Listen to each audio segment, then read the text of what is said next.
Hey, this is Amanda from the future. I am currently editing the video that you are about to watch, and I realized that I didn't make a content warning when I was filming, so I just wanted to go ahead and put that out there. I talk about some heavier topics in this video when I discuss my own story and testimony.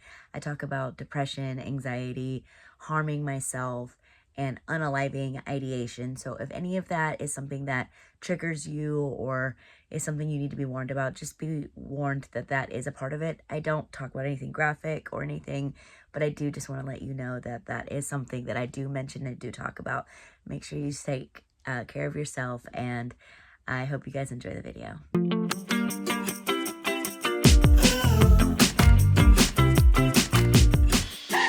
Hey everyone, welcome back to my channel. My name is Amanda, and if you're new here, this is a series all about mission trips. It can be really intimidating when you think about going on a mission trip and how you have to share your testimony. Testimony is just a fancy word for the story of how God has changed your life and continues to change your life over time. Part of preparing for a mission trip is preparing to tell your testimony or to tell your story. And that can feel really intimidating when you don't even know where to start. So I wanna help you understand how to tell your story. And by that, I'm gonna give you an example. I'm gonna tell my story. But before I tell my story, I wanna give you some guidelines that will help you when figuring out your own story.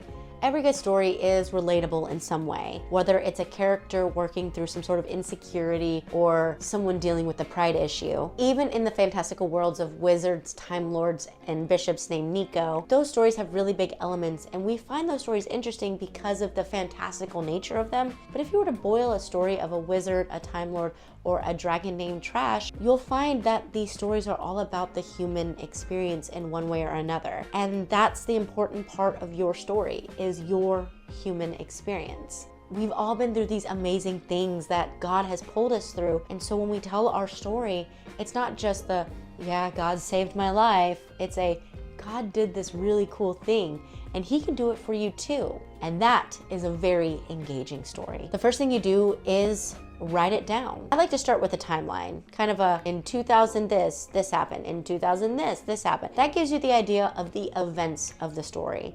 It also shows you all the different ways that God moved in your life, even before you knew that God was moving in your life. The next thing you do is to practice it. You can just say the timeline a couple times out loud, looking in a mirror or recording yourself on your phone. As you do that, you'll start to get a flow of how your story is to be told. There will be major parts of your story that you feel like you always have to bring up. There will be other parts of your story that you won't mention unless the Spirit lays on your heart to mention it. The next thing you do is you find some people that you trust to share your testimony with. People in your small group or people at your church that you feel like you can sit down and have a conversation with. Tell them that you want to practice telling your story, and you'll practice it. The first couple of times you tell it, you're gonna stumble over things, or you're gonna say, oh wait, let me backtrack, because there are important parts of your story that you forgot to tell about. That's okay. Your story is not some sort of linear thing with chapter marks that tell you, you have to mention this, you have to mention this, you have to mention this. No, your story is this big swirling line of all the ways that God has moved in your life.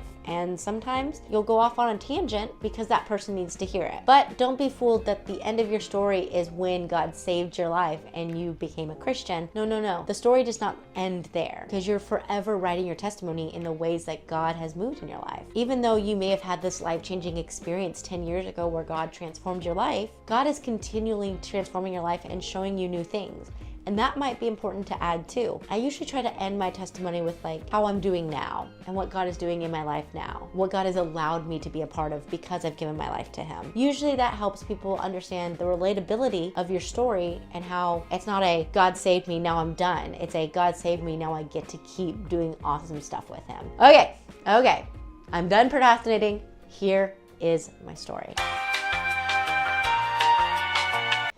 I grew up in a Christian home. Unfortunately, my parents were only Christians on paper. We would go to church and do the churchy things, but that never really bled into the rest of our life. I tried to be this perfect little daughter and a secondary parent to my siblings. My dad was in and out of my life and I developed abandonment issues because of that. I did my best to try and grow up as a very normal kid, but I was poor. My mom wasn't around, my dad wasn't around, and I didn't really feel like I had support to be myself as I needed to be. I lived two lives. I lived my church life and my not church life. I knew all the right answers. I knew what to say, but I never really allowed God into my heart because that's just what you did. I knew how to tell the kids at church the right answers. I knew how to make the teachers at church think that I knew what I was talking about. I knew how to study my Bible, so I was very biblically knowledgeable. So no one ever questioned my faith, but I never let God in. When I turned 18, I went to college, and that's kind of where I really fell away from God. I had spent years at this point hiding from God my internal sin. I had hid the self-harm that I was doing from everyone in my life, and it was becoming more and more apparent every day that my anxiety was getting out of control and my depression was skyrocketing.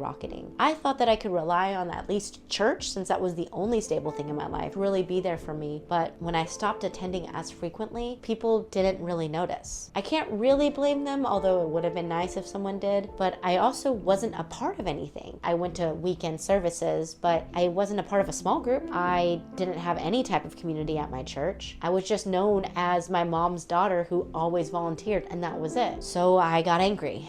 Got very mad at God. I decided that if God didn't care about me, I didn't care about him. And I began to live my life the way I wanted to. I was drinking, I was partying, I was smoking, I was doing everything that I wanted to do because that's what all my friends did. I was sad, I was depressed, I was anxious, I was still hurting myself. And even though I hadn't actually cut my skin, I was still finding other ways to hurt myself. And in 2013, I decided I didn't want this life anymore. Everything was hopeless. Everything made me want to die. And so I formulated a plan. I didn't have any hope or true community. And so I called my mom, who I was not on good terms with at the time. I wanted to let her know that I loved her because I didn't want her to think this was her fault. And of course, being a mom, she knew exactly what was happening. She refused to let me go home that night when I got off of work, knowing what I was probably going to do when I did, and she forced me to go to her church that night. I went thinking naively, death will be waiting for me when I'm done. And spoiler alert,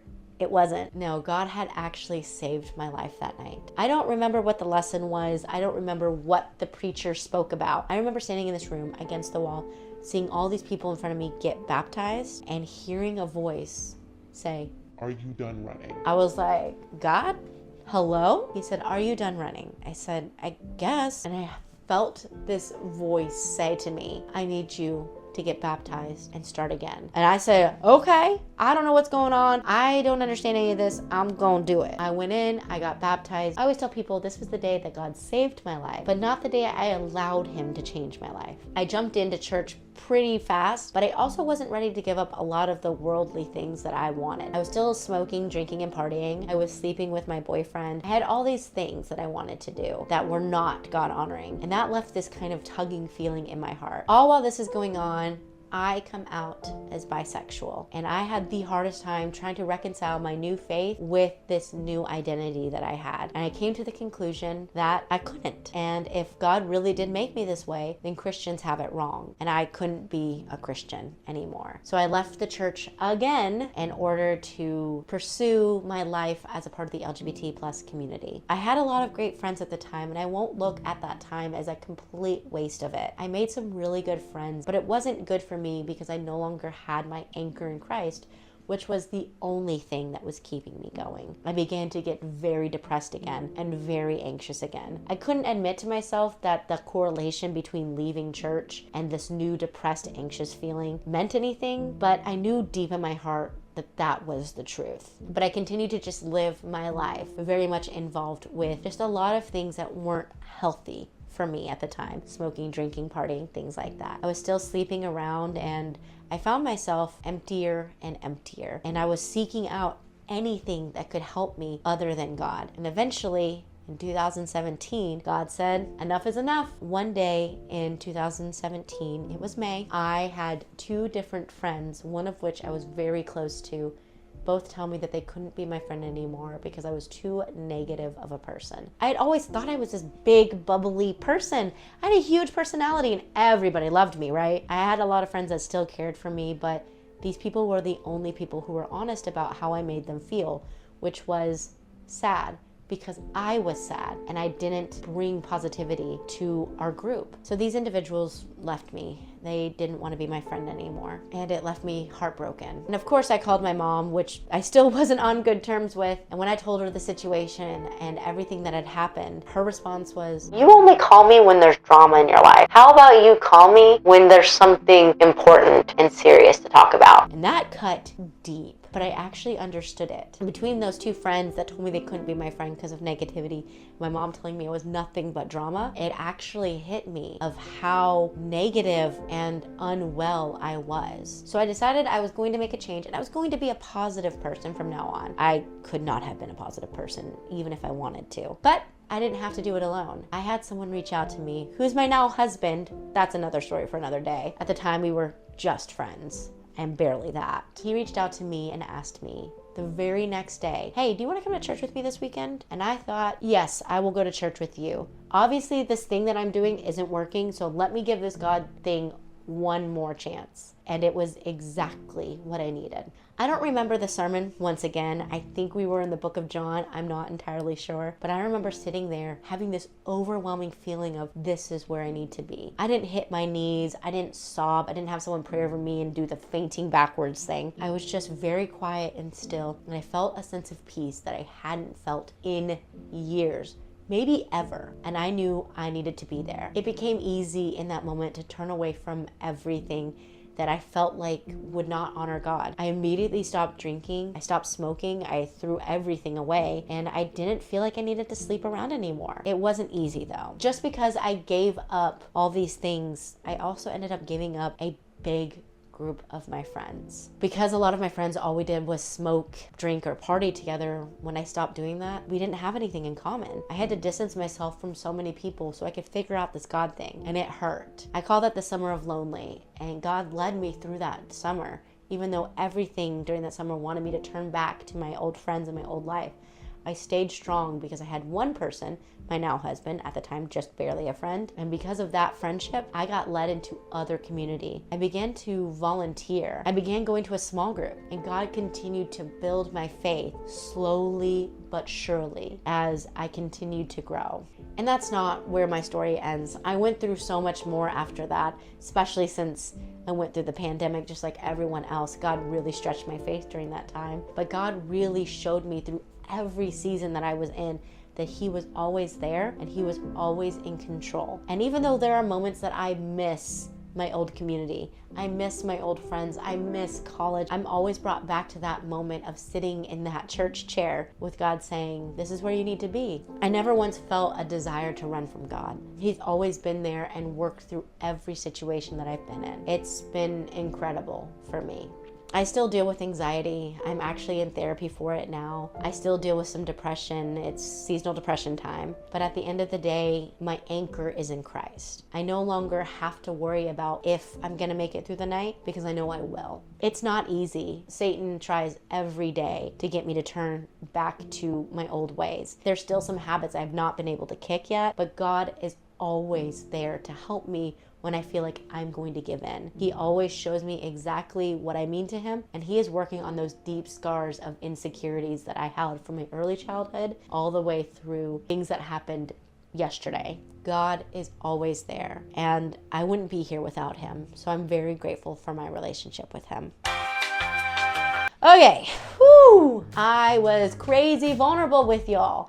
And that is a little scary for me, but that is my story. That is what I've lived through and what I'm continuing to live through, and how God is continuing to work in my life. I hope that you enjoyed this video, and I would love to hear about the time that you first experienced God. Go ahead and comment below one of the first times you remember having an interaction with God. Whether you were a little kid or a full-grown adult, it doesn't matter. I want to hear your stories. I look forward to seeing you guys again, and I look forward to hearing more stories and telling more stories about how God is moving and working in everybody's life. I'll see you guys next time.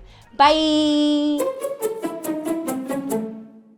Hey everyone, welcome back to my channel. My name is Amanda, and if you're new here, my name is Amanda. This is a series. Oh.